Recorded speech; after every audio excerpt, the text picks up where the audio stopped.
সমস্যা। প্রত্যেকের জীবনেই সমস্যা আসা যাওয়া করে, আর প্রত্যেক মানুষ সমস্যা আসার পর তার সমাধান খুঁজতে উঠে পড়ে লাগেন। কিন্তু যখনই সমস্যার সমাধান হয়ে যায়, আমরা সুপ্রসন্ন হয়ে যাই এবং অসাবধান হয়ে যাই। আমাদের মনে হয় যে আমরা সম্পূর্ণরূপে সমস্যার অন্ত করেছি, কিন্তু কোথাও না কোথাও একটা ছোট্ট বীজ রয়েই যায়, আর সেই বীজ আমাদের অসাবধানতার ছত্রছায়ায় বড় হতে থাকে, আর তারপর মহা সংকট হয়ে আবার আমাদের উপর আক্রমণ করে। এই সংকট যে কোনো রূপে আসতে পারে, কোনো শত্রুর রূপেও আসতে পারে, বা কোনো মহামারীর রূপেও আসতে পারে। সেই জন্য সবসময় সাবধান থাকাই উচিত, কারণ অসাবধান হলে কি হয়, আমাদের সুরক্ষা চক্রে একটা ছেদ উৎপন্ন হয়, আর আমাদের শেষ করতে পারে এমন এক বাণ সেই ছেদ বিন্দু হয়ে আমাদের হৃদয়ে প্রবেশ করতে পারে। তাই যে কোনো সমস্যার সমাধান করুন, জয়ী হন, উৎসব পালন করুন, কিন্তু সাবধানে থাকবেন। আসুন আর আমার সাথে ভালোবেসে বলুন, রাধা রাধা। কর্ম, ধর্ম আর কর্তব্য, এই তিনটি একে অপরের সাথে জড়িত, আর অনেক সময় এই তিনটি পালন করতে করতে আমাদের সেই ব্যক্তির সামনে গিয়ে দাঁড়াতে হয়, তার বিরুদ্ধেই যেতে হয়, যাকে আমরা সব থেকে বেশি ভালোবাসি। কিন্তু সেইখানেই যুদ্ধ, কোনো ব্যক্তিগত যুদ্ধ থাকে না। এ হলো কর্ম, ধর্ম আর কর্তব্যের যুদ্ধ। এটা সরল নয়, অত্যন্ত কঠিন হয় তার সম্মুখীন হওয়া যাকে আমরা সব থেকে বেশি সম্মান করি। কিন্তু আমাদের তো আমাদের ধর্মের পথে চলতেই হবে, কারণ আমরা কর্মবদ্ধ, কর্তব্যবদ্ধ, আর এটাই করা উচিত। শুধু এটুকু মনে রাখবেন, যদি আপনার উদ্দেশ্য শুভ হয়, আপনার ভাবনা শুভ হয়, আপনি যদি কর্ম, ধর্ম আর কর্তব্যের পথে অগ্রসর হন, তাহলে এই প্রক্রিয়াতে যদি আপনাকে আপনার আরাধ্যেরও সামনে দাঁড়াতে হয়, তাহলেও আপনার কোনো ক্ষতি হবে না। তাহলে আসুন আর আমার সাথে ভালোবেসে বলুন, রাধা রাধা। মানুষের কোন বিষয়ে অহংকার থাকে? সময়, ক্ষমতা, শরীর আর সম্পত্তি। আর এই চারটি সর্বদা সঙ্গে থাকে না। কি বিচিত্র ব্যাপার! আপনি নিজেই দেখুন, সময় আজ ভালো হলেও কাল অবশ্যই খারাপ হতে পারে। ক্ষমতা আজ আপনার থাকলেও কাল তা নাও থাকতে পারে। এই শরীরটা তো নশ্বরই বটে। যত আপনি বার্ধক্যের দিকে অগ্রসর হবেন, দুর্বল হতে থাকবেন, সৌন্দর্য ক্ষীণ হতে থাকবে। আর সম্পত্তি আজ আপনার, কাল অন্য কারোর হয়ে যাবে। আর এই সমস্ত নশ্বর জিনিসে মন কেন্দ্রীভূত করতে করতে ব্যক্তি ভুলে যান সেই বিষয়গুলি যা সর্বদা আপনার সাথে থাকবে, আপনার ঢাল হবে, আপনার সম্বল হয়ে থাকবে। আর তা হল আপনার স্বভাব, বুদ্ধি, সৎসঙ্গ আর খাঁটি সম্পর্ক। নিজের স্বভাব শীতল রাখুন, কর্মে বুদ্ধির পরিচয় দিন, সর্বদা ভালো মানুষের সাথে সময় কাটান, আর খাঁটি সম্পর্ক সর্বদা পালন করুন। জীবনে সর্বদা সুখী হবেন। রাধা রাধা। আমরা কর্ম করি, আর সেই কর্ম অনুসারে আমাদের তার ফল প্রাপ্ত হয়। এখন এই কর্ম আরো শ্রেষ্ঠ হতে থাকে, আমরা আরো প্রেরিত হতে থাকি। তার জন্য আমরা বড় বড় জ্ঞানীদের থেকে প্রভাবশালী, প্রেরণাদায়ক ব্যক্তির সাথে দেখা করার চেষ্টা করি, দেখা করিও। নিজের কর্মের বিষয়ে বিচার করি, আলোচনা করি, তাই তো? কারণ আমাদের কাজ দেখে তাতে বিশেষ মতামত সামনে থাকা ব্যক্তি দিতে পারে। কিন্তু এই পুরো চক্রতে সংসারের সব থেকে গুরুত্বপূর্ণ ব্যক্তির সাথে কথা বলতে আমরা ভুলেই যাই। আপনি কি জানেন সংসারের সব থেকে গুরুত্বপূর্ণ ব্যক্তি কে? স্বয়ং আপনি। হ্যাঁ, আপনি সে। আপনি জীবিত আছেন, তাই এই সংসার জীবিত আছে। আপনি হলেন আপনার সমস্ত কর্মের কেন্দ্র। তাই এবার থেকে প্রতিদিন একটু সময় নিজের জন্য বের করে নিজের সাথে কথা বলুন। নিজেকে বুঝুন, নিজের কর্মকে বুঝুন।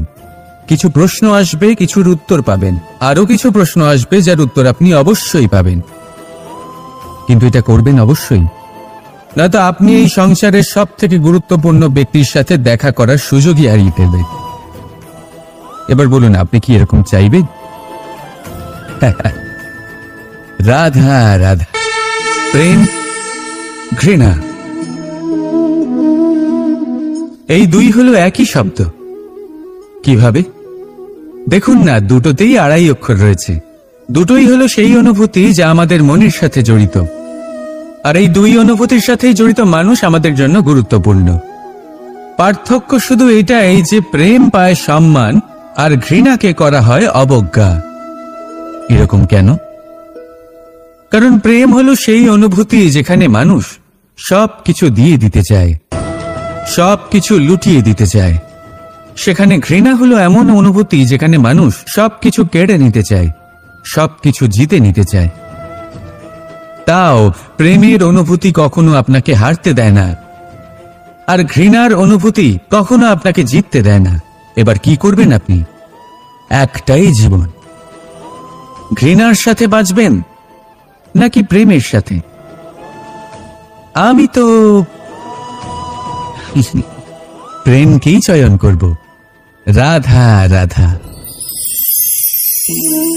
পাওয়া এবং হারিয়ে ফেলা, এই দুই হলো জীবনের অভিন্ন অঙ্গ। আমরা যেমন কিছু পেয়ে থাকি, তেমন কিছু হারিয়েও থাকি। কিছু স্বপ্ন সার্থক হয়, আবার কিছু লক্ষ্য অপূর্ণই থেকে যায়। জীবনে এটা হয়েই থাকে, প্রত্যেকের জীবনেই এটা হয়ে থাকে। কিন্তু কারোর সাথে দেখা হলে আমরা কি ধরনের কথা বলি?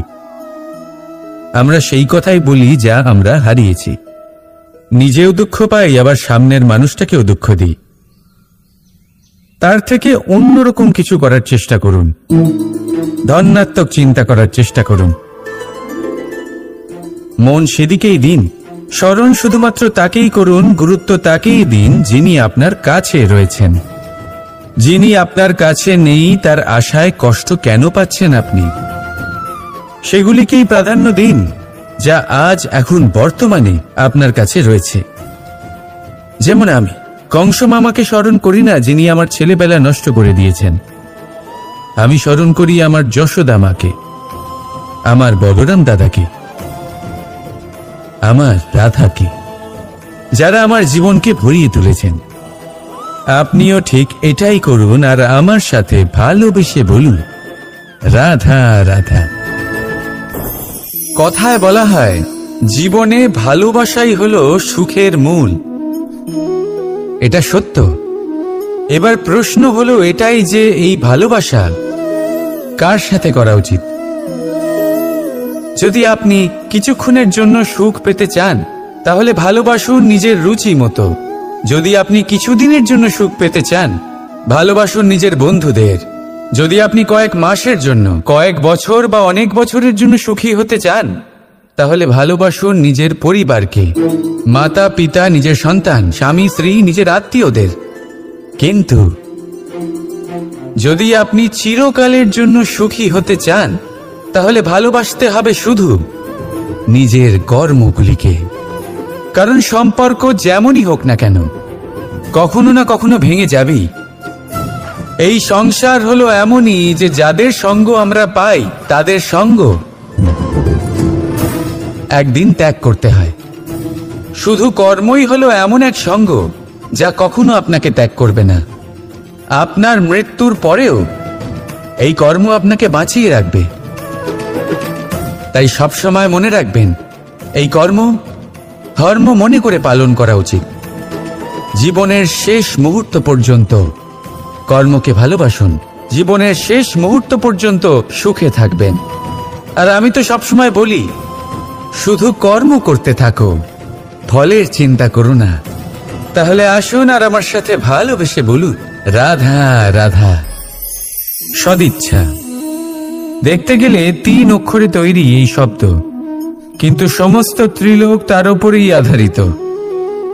আপনি এই সংসারে এসেছেন, তখন অবশ্যই শ্বাস নেবেন, কিন্তু তার বদলে আপনাকে কিছু তো দিতেই হবে। আপনার উপর নির্ভর করছে আপনি কি দেবেন। কি দেবেন এই সংসারকে, এই সমাজকে, নিজের পরিবারকে, আর তার বদলে কি নেবেন? যশ নাকি অপযশ? দেখুন, এক ছিল রাবণ, যে কিনা সমুদ্র পার করল সীতাকে অপহরণ করার জন্য, আর এক ছিলেন রামচন্দ্র, যিনি সমুদ্র পার করেছিলেন, সেতু বানিয়ে গিয়েছিলেন সীতাকে ফিরিয়ে নিয়ে আসার জন্য। দুজনেই সমুদ্র পার করেছিলেন, শুধু পার্থক্য ছিল সদিচ্ছাকে বোঝার, লক্ষ্যের। অনেক মানুষের যাত্রা একরকম হতেই পারে, কিন্তু আনন্দ তখনই লাভ করবেন যখন লক্ষ্য শুভ হবে, মহান হবে। এই লক্ষ্য দিয়ে এই সংসারের কল্যাণ হবে এবং মানুষের সম্মান হবে। যদি আপনার সংকল্প উচিত হয়, তাহলে আপনার লক্ষ্য উচিতই হবে, নয়তো শুধুমাত্র বিনাশ হবে। আর উচিত এটাই হবে যে বিনাশের হাত থেকে যেন নিজেকে বাঁচানো যায়, কি বলেন? তাই জীবনে যে লক্ষ্য স্থির করছেন, মনে রাখবেন তা যেন শুভ লক্ষ্য হয়। যদি এরকম হয়, তাহলে আপনার যাত্রা, আপনার জীবন দুটোই শুভময় হবে। আসুন আর আমার সাথে ভালোবেসে বলুন, রাধা রাধা।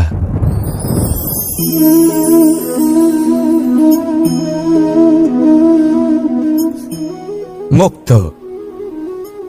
এই মুক্তই সবাইকে মোহিত করে দেয়, নিজের দিকে আকর্ষিত করে। অত্যন্ত সুন্দর, গোল, শুভ্র। মুক্ত দ্বারা নির্মিত আভূষণ, তা হয়তো সে মুকুটই হোক বা কোনো স্ত্রীর অলংকার, তাকে আরো সুন্দর করে তোলে, তাকে আরো সুন্দর দেখতে লাগে। এবার এই মুক্তকে এত সুন্দর দেখার জন্য কত কষ্ট সহ্য করতে হয়, তা কি কখনো আপনি ভেবেছেন? এই মুক্ত ঝিনুক থেকে বের করা হয়, ঝিনুক যা কিনা সমুদ্রের তলদেশে থাকে। ওকে কত কষ্ট সহ্য করতে হয়, জলের চাপ সহ্য করতে হয়, সমুদ্রের স্রোত সহ্য করতে হয়। এই ঝিনুককে এত কষ্ট সহ্য করতে হয়, এই মুক্তকে এত কষ্ট সহ্য করতে হয়, তারপরে এর রূপ এত সুন্দর হয়। যদি আপনিও আপনার পরিশ্রমের সৌন্দর্য, নিজের পরাক্রমের সৌন্দর্য এই সংসারে প্রকাশিত করতে চান, তাহলে আপনাকেও কষ্ট সহ্য করতেই হবে। তাই জীবনে যখনই সংকট আসবে, বিপদ আসবে, সমস্যা আসবে, তখন একে সুযোগ হিসেবে গ্রহণ করুন। কারণ এই বিপদের সাথেই লড়াই করে আপনি মুক্তর মতোই পরিশুদ্ধ হয়ে উঠবেন। তাহলে আসুন আর আমার সাথে ভালোবেসে বলুন, রাধা রাধা। যখনই আমরা কথা বলি জলরাশির বিষয়ে, যখন আমরা তুলনা করি, তখন আমাদের খুব ভালো লাগে মিষ্টি সরোবর, পুকুর, নদী। আর আমরা অপেক্ষা করে থাকি সাগরের জন্য, সমুদ্রের জন্য। কেন করি? কারণ এই সাগর, এই সমুদ্র, এ হলো অত্যন্ত বিশাল আর ভয়ানক। এর জলও কিন্তু নোনতা, যা আমরা পান করতে পারি না। কখনো ভেবে দেখেছেন এই সমুদ্রের অন্তরে এই নোনতা জল, এই নোনতা ভাব, এটা আসে কোত্থেকে? এই যে সমুদ্র, যে প্রবাহমান নদীর থেকে যে খনিজ নির্গত হয়, তার ভান্ডার হলো এটা। সেই খনিজকে নিজের অন্তরে গ্রহণ করে, সেই নোনতা ভাব নিজের মধ্যে সমাহিত করে, আর তারপর সেই নোনতা জল বাষ্পে পরিণত হয়ে ওপরে উঠে যায়, যা মেঘ হয়ে আপনার ওপর মিষ্টি বৃষ্টি হয়ে ঝরে পড়ে। এ হলো সমুদ্রের ত্যাগ, যার জন্য আপনি মিষ্টি জল পান করতে পারছেন, সে নদী থেকেই হোক বা সরোবর থেকে। সেই জন্যই হয়তো সাগর হলো এত মহান, হয়তো সেই জন্যই রত্ন সাগরে পাওয়া যায়। তাই মনে রাখবেন, ক্ষমতা তারই হয় যে ত্যাগ করতে জানে, কোনো বিষকে নিজের মধ্যে ধারণ করে নিতে জানে। তাহলে আপনিও এটাই করুন, এতটাই শক্তিশালী হয়ে উঠুন, আর আমার সাথে ভালোবেসে বলুন, রাধা রাধা। পরিচ্ছন্নতা। বর্তমানের এই প্রজন্ম আগের প্রজন্মের এই যে অতিশুদ্ধতার অভ্যেস ছিল, তা নিয়ে ঠাট্টা করে। তাকে মূর্খতা মনে করে, বুঝতেই পারে না কেন। আমাদের মা, ঠাকুমা, দিদিমা এদের দেখেছি সকালে উঠে সবার আগে স্নান করেন। কেন? বুঝতেই পারে না। কেন কথায় কথায় বারান্দা উঠোন পরিষ্কার করা হয়? বুঝতেই পারে না। অনেক মানুষজন এটাকে ধার্মিক এবং অন্ধবিশ্বাস বলে, কিন্তু যদি আমি আপনাকে সত্যি কথা বলি, প্রত্যেক ধর্ম বিজ্ঞানসম্মত। প্রত্যেক কাজের পেছনে বৈজ্ঞানিক সত্যতা লুকিয়ে রয়েছে, কিন্তু প্রত্যেক মানুষ সেই নিয়ে কতটা ভাবেন, কতটা বোঝেন আর কি পদক্ষেপ নেন তা হলো আলাদা এবং অত্যন্ত গুরুত্বপূর্ণ, কিন্তু তা হলো বিজ্ঞানসম্মত। আজও যখন আমি আগে বাড়ি যাই, মা সবার আগে আমার হাত পা ধুয়ে দেন, তারপর সবকিছু। তাই আপনি পরিচ্ছন্ন থাকুন, তাহলে আপনি সুস্থ থাকবেন। তখনই আপনার মনে ভক্তিভাব আসবে, তখনই এই সমগ্র সংসারকে সামলানোর শক্তি অর্জন করতে পারবেন। তাহলে পরিচ্ছন্ন থাকুন, সব ভালো থাকবে। রাধা রাধা। এটা দেখতে পাচ্ছেন? আপনি নিশ্চয়ই জানেন এটা কি। এটা বড়ই বিচিত্র এক বস্তু। এটা হলো কয়লা। আমি একে বিচিত্র এই কারণে বলছি, ভেবে দেখুন, যদি এটা গরম হয় আর আপনি এটাকে ধরে ফেলেন, এটা আপনার হাত পুড়িয়ে ফেলবে। আর যদি এটা ঠান্ডা হয় আর আপনি এটা ধরেন, তাহলে এটা আপনার হাতে কালি লাগিয়ে দেবে। অর্থাৎ যে কোনো পরিস্থিতিতেই, যে কোনো রূপেই থাকুক না কেন, গরম হোক অথবা ঠান্ডা, এটা কোনো না কোনোভাবে আপনার ক্ষতি অবশ্যই করবে।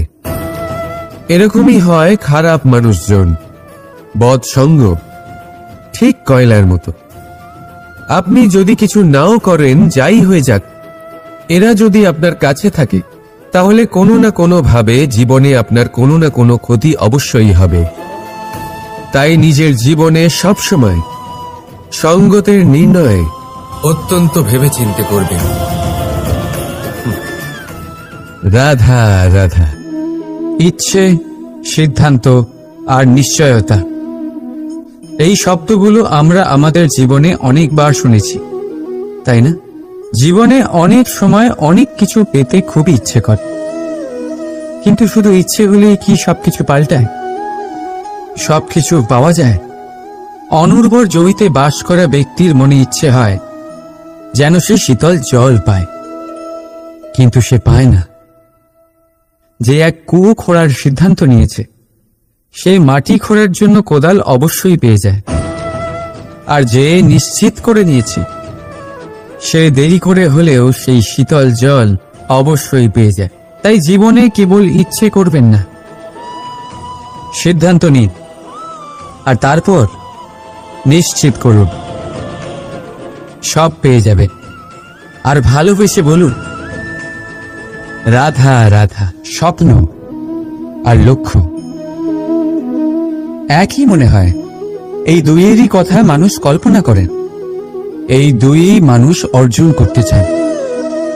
আর এই দুই পূর্ণ হলে মানুষ নিজেকে অত্যন্ত ভাগ্যবান বলে মনে করেন। কিন্তু এই দুইয়ের মধ্যে পার্থক্য আছে। পার্থক্য এই যে স্বপ্নের জন্য বিনা পরিশ্রমের ঘুম দরকার হয়, আর লক্ষ্যের জন্য বিনা ঘুমের পরিশ্রম। যে ব্যক্তি ঘুমের মধ্যে স্বপ্ন দেখতে থাকেন, জেগে ওঠার পর তার হাত খালি থেকে যায়। আর যে ব্যক্তি পরিশ্রম করেন, শয়নকালেও তার হাত তার লক্ষ্যেই থাকে। তাই যদি স্বপ্নও দেখতে হয়, তাহলে লক্ষ্য জেনে পরিশ্রম করুন আর ভালোবেসে বলুন, রাধা রাধা। জীবনে কিছু করে দেখাতে হলে আকাশের সেই সীমা ছুঁতে হবে যে সীমা ছোঁয়ার কথা আপনি কখনো ভাবতেও পারেন না। তাহলে নিজের মধ্যে এই তিনটি গুণ সম্মিলিত করুন। প্রথম, নিজের লক্ষ্যে পৌঁছবার ইচ্ছে, একাগ্রতা। এ আপনার দ্বারা এমন কাজ করাতে পারে যা আপনি কখনো করতে পারবেন না। দ্বিতীয়, সাহস, সমস্যার সমাধান করার ক্ষমতা। এটা আপনার দ্বারা তাই করাতে পারে যা আপনি সত্যিই করতে চান। আর তৃতীয় হলো অভিজ্ঞতা। অভিজ্ঞতা আপনাকে বলে দেবে আপনার কি করা উচিত আর কি নয়। তাহলে যিনি ইচ্ছে, সাহস আর অভিজ্ঞতা এই 3 গুণকে সম্মিলিত করতে পেরেছেন, তাদের জন্য সংসারে এমন কোনো কাজ নেই যা তারা করতে পারেন। তারা সর্বদা প্রসন্ন হয়ে বলেন,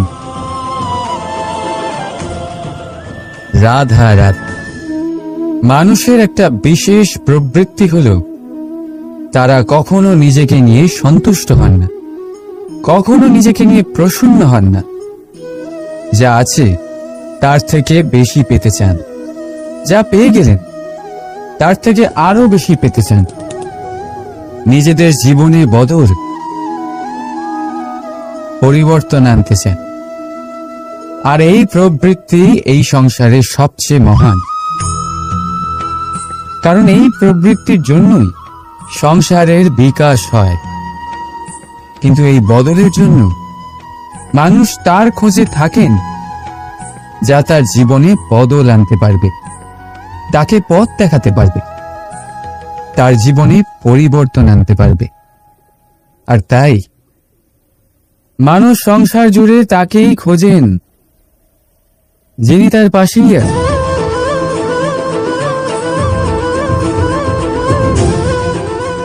বলুন তো কে? যদি কেউ আপনার জীবন বদলাতে পারে তবে তাকে আয়নায় দেখুন। আপনি নিজেই সে যে নিজের জীবন বদলাতে পারে, নিজেই নিজের পথপ্রদর্শক হতে পারে, জীবনে বদল আনতে পারে, পরিবর্তন আনতে পারে। তাই চিনুন নিজের অন্তরের শক্তিকে, আর এটা বিশ্বাস করুন যে এই সংসারে আপনার থেকে বেশি শক্তিশালী আর কেউ নেই। জীবন বদলে যাবে আপনার।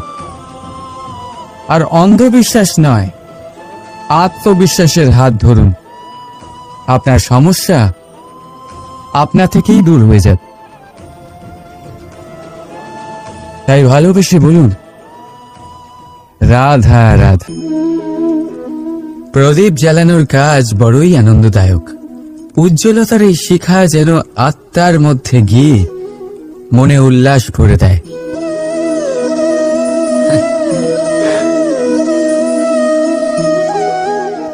এই আমি কি করলাম? আমি একে নিভিয়ে দিলাম, অথচ এই দিয়েই আমি অন্য প্রদীপগুলি জ্বালিয়েছিলাম। কারণ যতক্ষণ এই শিখা অন্য প্রদীপগুলিকে জ্বালাচ্ছিল ততক্ষণ এই নিজেও জ্বলছিল। কিন্তু যেই ও এই কাজ করা ছেড়ে দিল তখন একেও নিভতে হল। বুঝলেন? সেরকমই জীবন হলো উজ্জ্বলতা দেওয়ার আরেক নাম। যদি জীবনে শুভ কাজ করেন, অপরের উপকার করে, অন্যদের সহায়তা করে, তাহলেই জীবিত থাকবেন। আর যেদিন এই কাজ করা আপনি বন্ধ করে দেবেন, শ্বাস প্রশ্বাস নেওয়া সত্ত্বেও মৃত হয়ে যাবেন। তাই যতক্ষণ শ্বাস চলছে আশারূপী উজ্জ্বলতা ছড়াতে থাকুন। বিশ্বাস করুন, মৃত্যুর পরেও আপনি অমর থাকবেন। তাই ভালোবেসে বলুন, রাধা রাধা। যবে থেকে যে প্রাণের অস্তিত্ব পেয়েছে তবে থেকেই আরো একটি শব্দ জন্ম লাভ করেছে, সংঘর্ষ। জন্মলগ্ন থেকেই মানুষকে বাঁচার জন্য সংঘর্ষ করে যেতে হয়। কখনো নিজের লক্ষ্যে পৌঁছবার জন্য সংঘর্ষ করতে হয়, আর কখনো যা পেয়েছেন তাকে রক্ষার জন্য সংঘর্ষ করতে হয়। কিন্তু প্রত্যেকে একই অভিযোগ করে যে সংঘর্ষ করার সময় ভীষণ কষ্ট হয়। আপনি যোদ্ধা হলে প্রহার আপনাকে সহ্য করতেই হবে। সাঁতার শিখতে হলে জলে আপনাকে প্রবেশ করতেই হবে। পায়ের তলায় তাদেরই কড়া পড়ে যারা রোজ হাঁটেন, আর যারা হাঁটেন তারা নিজেদের লক্ষ্যে অবশ্যই পৌঁছন। তাই মনে রাখবেন, জীবন ততক্ষণই আছে যতক্ষণ কর্ম করবেন। তাই সংঘর্ষ করতে থাকুন, কষ্ট ভুলে যান, আর আমার সাথে ভালোবেসে বলুন রাধা রাধা। মানুষ সর্বদা ফলাফলের কথা ভাবে, যে আমি যা করতে চলেছি তার ফল কি হবে, তার পরিণাম কি হবে। কিন্তু এর চিন্তা কেন? কারণ কর্ম যদি শুভ হয় তাহলে তার পরিণাম খারাপ হতেই পারে না। শুভ চিন্তা নিয়ে যারা কর্ম করেন তাদের ফলের চিন্তা কিসের? যারা ফুল বিক্রি করেন তাদের মাঝে সাঝে কাঁটা নিশ্চয়ই ফোটে, কিন্তু সুগন্ধ তাদের হাতে থেকেই যায়। এদের সন্ধানে কয়লার খনিতে নামা ব্যক্তি কালিমা লিপ্ত হয়ে গেলেও তার হাতে হিরে অবশ্যই থাকে। তাই শুভ চিন্তা নিয়ে কর্ম করে যান, পরিণাম শুভই হবে। আর ভালোবেসে বলুন রাধা রাধা। মন, মানুষ, মান, এই তিনেরই প্রারম্ভ ম দিয়ে হয়, তাই না? কিন্তু আজ আমরা কথা বলবো মানের বিষয়। মানই সেই ভাব যা আমাদের মনকে সন্তুষ্ট করে। এই কলসিতে ভরা জলের মতন, যে জল এই পাত্রতে থাকার দরুন এর অস্তিত্ব বজায় থাকে। এবার মান থেকে আসে আত্মসম্মান আর অভিমান, আর এই দুইয়ের মধ্যে তফাৎ অনেক। যে জল এই পাত্রের মধ্যে সংরক্ষিত তা হলো আত্মসম্মান, যা আমাদের মনের সম্বল, অবলম্বন, যা এই পাত্রের মধ্যে শীতল থাকে আর যিনি পান করেন তাকেও শীতল রাখে। আর যে জল এই পাত্রের বাইরে উতলে পড়ে তা হলো অভিমান, যা বাইরের উত্তাপে বাষ্প হয়ে উবে যায়। সর্বদা মনে রাখবেন, আত্মসম্মান আপনাকে দৃঢ় করে,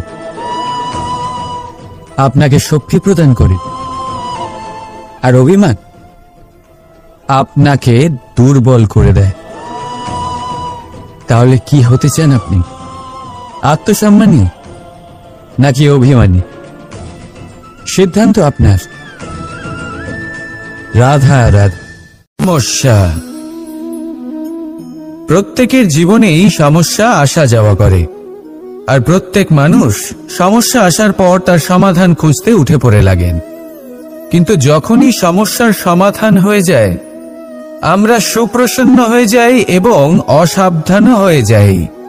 আমাদের মনে হয় যে আমরা সম্পূর্ণরূপে সমস্যার অন্ত করেছি, কিন্তু কোথাও না কোথাও একটা ছোট্ট বীজ রয়েই যায়, আর সেই বীজ আমাদের অসাবধানতার ছত্রছায়ায় বড় হতে থাকে, আর তারপর মহা সংকট হয়ে আবার আমাদের উপর আক্রমণ করে। এই সংকট যে কোনো রূপে আসতে পারে, কোনো শত্রুর রূপেও আসতে পারে, বা কোনো মহামারীর রূপেও আসতে পারে। সেই জন্য সবসময় সাবধান থাকাই উচিত, কারণ অসাবধান হলে কি হয়, আমাদের সুরক্ষা চক্রে একটা ছেদ উৎপন্ন হয়, আর আমাদের শেষ করতে পারে এমন এক বাণ সেই ছেদ বিন্দু হয়ে আমাদের হৃদয়ে প্রবেশ করতে পারে। তাই যে কোনো সমস্যার সমাধান করুন, জয়ী হন, উৎসব পালন করুন, কিন্তু সাবধানে থাকবেন। আসুন আর আমার সাথে ভালোবেসে বলুন রাধা রাধা। কর্ম, ধর্ম আর কর্তব্য, এই তিনটি একে অপরের সাথে জড়িত, আর অনেক সময় এই তিনটি পালন করতে করতে আমাদের সেই ব্যক্তির সামনে গিয়ে দাঁড়াতে হয়, তার বিরুদ্ধেই যেতে হয়, যাকে আমরা সব থেকে বেশি ভালোবাসি।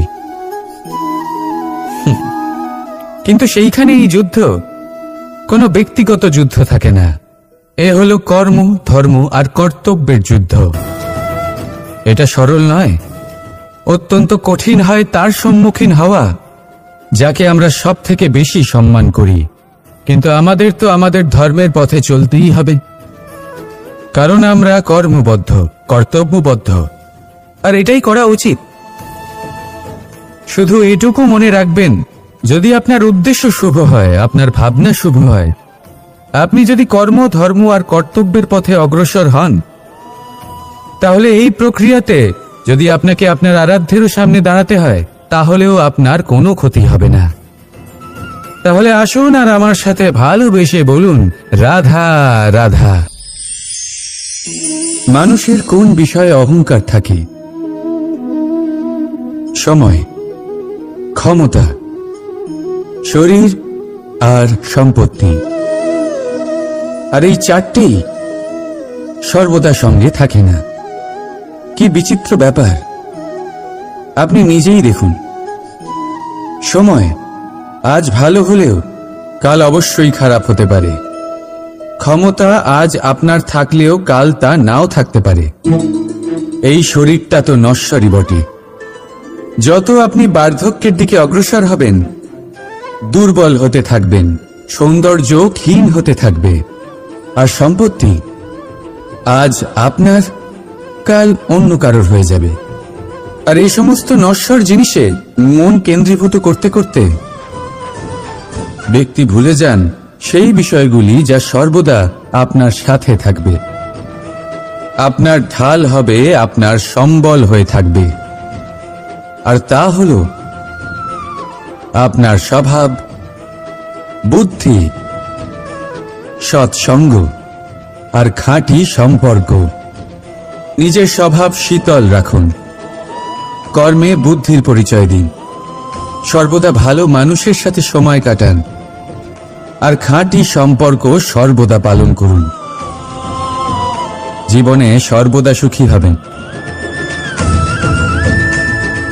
রাধা রাধা। আমরা কর্ম করি, আর সেই কর্ম অনুসারে আমাদের তার ফল প্রাপ্ত হয়। এখন এই কর্ম আরো শ্রেষ্ঠ হতে থাকে, আমরা আরো প্রেরিত হতে থাকি। তার জন্য আমরা বড় বড় জ্ঞানীদের থেকে প্রভাবশালী, প্রেরণাদায়ক ব্যক্তির সাথে দেখা করার চেষ্টা করি, দেখা করিও। নিজের কর্মের বিষয়ে বিচার করি, আলোচনা করি, তাই তো? কারণ আমাদের কাজ দেখে তাতে বিশেষ মতামত সামনে থাকা ব্যক্তি দিতে পারে, কিন্তু এই পুরো চক্রতে সংসারের সব থেকে গুরুত্বপূর্ণ ব্যক্তির সাথে কথা বলতে আমরা ভুলেই যাই। আপনি কি জানেন সংসারের সব থেকে গুরুত্বপূর্ণ ব্যক্তি কে? স্বয়ং আপনি। হ্যাঁ, আপনি সে। আপনি জীবিত আছেন, তাই এই সংসার জীবিত আছে। আপনি হলেন আপনার সমস্ত কর্মের কেন্দ্র। তাই এবার থেকে প্রতিদিন একটু সময় নিজের জন্য বের করে নিজের সাথে কথা বলুন। নিজেকে বুঝুন, নিজের কর্মকে বুঝুন। কিছু প্রশ্ন আসবে, কিছুর উত্তর পাবেন, আরো কিছু প্রশ্ন আসবে যার উত্তর আপনি অবশ্যই পাবেন। কিন্তু এটা করবেন অবশ্যই, নয়তো আপনি এই সংসারের সব থেকে গুরুত্বপূর্ণ ব্যক্তির সাথে দেখা করার সুযোগই হারিয়ে ফেলবেন। এবার বলুন, আপনি কি এরকম চাইবেন? রাধা রাধা। প্রেম, ঘৃণা, এই দুই হলো একই শব্দ। কিভাবে? দেখুন না, দুটোতেই আড়াই অক্ষর রয়েছে। দুটোই হলো সেই অনুভূতি যা আমাদের মনের সাথে জড়িত, আর এই দুই অনুভূতির সাথে জড়িত মানুষ আমাদের জন্য গুরুত্বপূর্ণ। পার্থক্য শুধু এটাই যে প্রেম পায় সম্মান, আর ঘৃণাকে করা হয় অবজ্ঞা। এরকম কেন? কারণ প্রেম হলো সেই অনুভূতি যেখানে মানুষ সব কিছু দিয়ে দিতে চায়, সব কিছু লুটিয়ে দিতে চায়। সেখানে ঘৃণা হলো এমন অনুভূতি যেখানে মানুষ সবকিছু কেড়ে নিতে চায়, সবকিছু জিতে নিতে চায়। তাও প্রেমের অনুভূতি কখনো আপনাকে হারতে দেয় না, আর ঘৃণার অনুভূতি কখনো আপনাকে জিততে দেয় না। এবার কি করবেন আপনি? একটাই জীবন।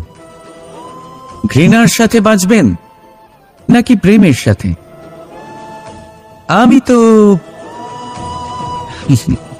প্রেমকেই চয়ন করব। রাধা রাধা।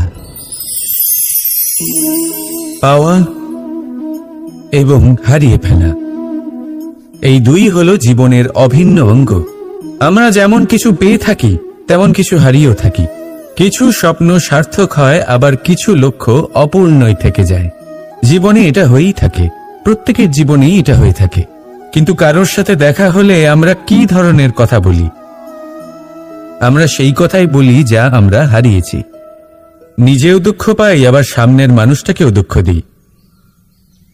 তার থেকে অন্যরকম কিছু করার চেষ্টা করুন, ধনাত্মক চিন্তা করার চেষ্টা করুন। মন সেদিকেই দিন, স্মরণ শুধুমাত্র তাকেই করুন, গুরুত্ব তাকেই দিন যিনি আপনার কাছে রয়েছেন। যিনি আপনার কাছে নেই তার আশায় কষ্ট কেন পাচ্ছেন আপনি? সেগুলিকেই প্রাধান্য দিন যা আজ এখন বর্তমানে আপনার কাছে রয়েছে। যেমন আমি কংস মামাকে স্মরণ করি না, যিনি আমার ছেলেবেলা নষ্ট করে দিয়েছেন। আমি স্মরণ করি আমার যশোদা মাকে, আমার বলরাম দাদাকে, আমার রাধাকে, যারা আমার জীবনকে ভরিয়ে তুলেছেন। আপনিও ঠিক এটাই করুন আর আমার সাথে ভালোবেসে বলুন, রাধা রাধা। কথায় বলা হয়, জীবনে ভালোবাসাই হলো সুখের মূল। এটা সত্য। এবার প্রশ্ন হলো এটাই যে এই ভালোবাসা কার সাথে করা উচিত? যদি আপনি কিছুক্ষণের জন্য সুখ পেতে চান তাহলে ভালোবাসুন নিজের রুচি মতো। যদি আপনি কিছুদিনের জন্য সুখ পেতে চান ভালোবাসুন নিজের বন্ধুদের। যদি আপনি কয়েক মাসের জন্য, কয়েক বছর বা অনেক বছরের জন্য সুখী হতে চান তাহলে ভালোবাসুন নিজের পরিবারকে, মাতা পিতা, নিজের সন্তান, স্বামী স্ত্রী, নিজের আত্মীয়দের। কিন্তু যদি আপনি চিরকালের জন্য সুখী হতে চান তাহলে ভালোবাসতে হবে শুধু নিজের কর্মগুলিকে। কারণ সম্পর্ক যেমনই হোক না কেন কখনো না কখনো ভেঙে যাবেই। এই সংসার হলো এমনই যে যাদের সঙ্গ আমরা পাই তাদের সঙ্গ একদিন ত্যাগ করতে হয়। শুধু কর্মই হলো এমন এক সঙ্গ যা কখনো আপনাকে ত্যাগ করবে না। আপনার মৃত্যুর পরেও এই কর্ম আপনাকে বাঁচিয়ে রাখবে। তাই সবসময় মনে রাখবেন, এই কর্ম ধর্ম মনে করে পালন করা উচিত। জীবনের শেষ মুহূর্ত পর্যন্ত কর্মকে ভালোবাসুন, জীবনের শেষ মুহূর্ত পর্যন্ত সুখে থাকবেন। আর আমি তো সবসময় বলি, শুধু কর্ম করতে থাকো, ফলের চিন্তা করো না। তাহলে আসুন আর আমার সাথে ভালোবেসে বলুন, রাধা রাধা। সদিচ্ছা। দেখতে গেলে 3 অক্ষরে তৈরি এই শব্দ, কিন্তু সমস্ত ত্রিলোক তার উপরেই আধারিত। আপনি এই সংসারে এসেছেন তখন অবশ্যই শ্বাস নেবেন, কিন্তু তার বদলে আপনাকে কিছু তো দিতেই হবে। আপনার উপর নির্ভর করছে আপনি কি দেবেন। কি দেবেন এই সংসারকে, এই সমাজকে, নিজের পরিবারকে, আর তার বদলে কি নেবেন? যশ নাকি অপযশ? দেখুন, এক ছিল রাবণ, যে কিনা সমুদ্র পার করল সীতাকে অপহরণ করার জন্য। আর এক ছিলেন রামচন্দ্র, যিনি সমুদ্র পার করেছিলেন, সেতু বানিয়ে গিয়েছিলেন সীতাকে ফিরিয়ে নিয়ে আসার জন্য। দুজনেই সমুদ্র পার করেছিলেন, শুধু পার্থক্য ছিল সদিচ্ছাকে বোঝার, লক্ষ্যের। অনেক মানুষের যাত্রা একরকম হতেই পারে, কিন্তু আনন্দ তখনই লাভ করবেন যখন লক্ষ্য শুভ হবে, মহান হবে। এই লক্ষ্য দিয়ে এই সংসারের কল্যাণ হবে এবং মানুষের সম্মান হবে। যদি আপনার সংকল্প উচিত হয় তাহলে আপনার লক্ষ্য উচিতই হবে, নয়তো শুধুমাত্র বিনাশ হবে। আর উচিত এটাই হবে যে বিনাশের হাত থেকে যেন নিজেকে বাঁচানো যায়, কি বলেন?